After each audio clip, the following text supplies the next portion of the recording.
What's going on in Iran is so sad and heartbreaking, and in many ways reflective of the macro oppression that is and has existed on planet Earth for so long. And it is sad. We are seeing darkness just being brought right in front of our face in such tragic ways. And in many ways, that can be so difficult for the hearts and the minds and the physical bodies of those that are experiencing the oppression.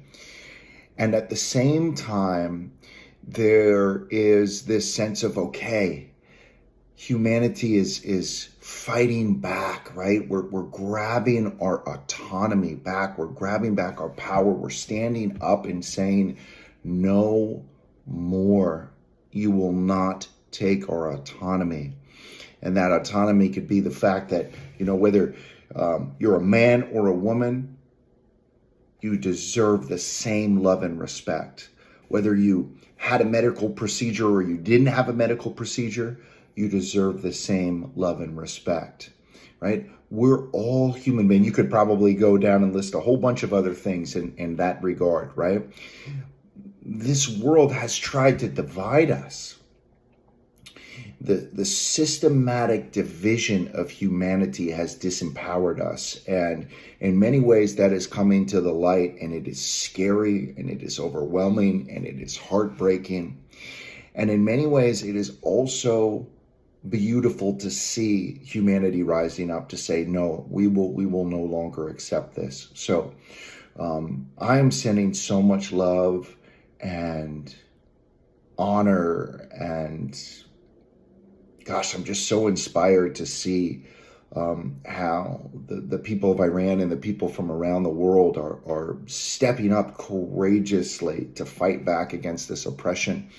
And at the same time would love to invite all of us to come together as we take back our power, to come together as we say that this division, right, that has divided humanity, it's time for it to end. It's time for it to end. It's time that we realize that we are so much more connected than we are separate. And so I send you all love. I send you all light. And it is so wrong, that oppression that we have witnessed in Iran, and the death of that young woman, and the subsequent violence and oppression that's been associated with kind of everything around, just trying to continue to keep the people suppressed. We're at an inflection point, and I keep saying it, right? We are at this inflection point where we can step up. We can call back our power. That only comes when we can operate from our heart, when we can put the ego aside, step outside of the system long enough to say, hey, there is really something wrong here. Who created these systems? Where did the system come from? And it's not just governmental in many aspects. It can be religious as well, right? And to take a step back and say, how are we all connected? What are you deserving of? What am I deserving of?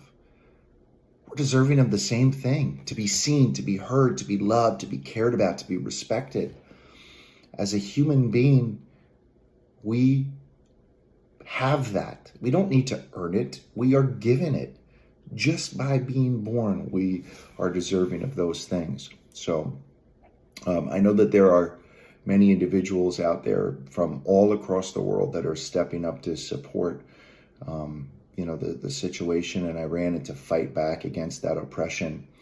And for better or for worse, I think in the short term, it feels like for worse. But in the long term, I truly believe in my heart that it is for the better, that we begin to unite as humanity, and we begin to push back against this oppression, to push back against this control, to push back against this robbing of our autonomy, to push back against the fact that another human being is made to feel less than because they're a woman, or made to feel less than because of fill in the blank. Nobody deserves to feel less than for any of those fundamental aspects of who they are, or who they call their higher power, or the color of their skin, or the language that they speak.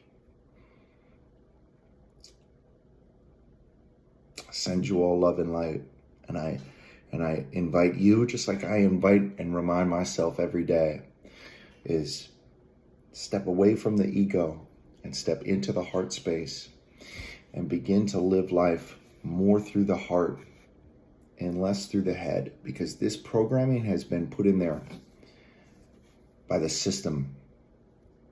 Now, we could have a robust conversation about what the system is, but it's been put in the system. And that system has caused us to be divided. Now, right now is our time to come together to unite. Let's unite together.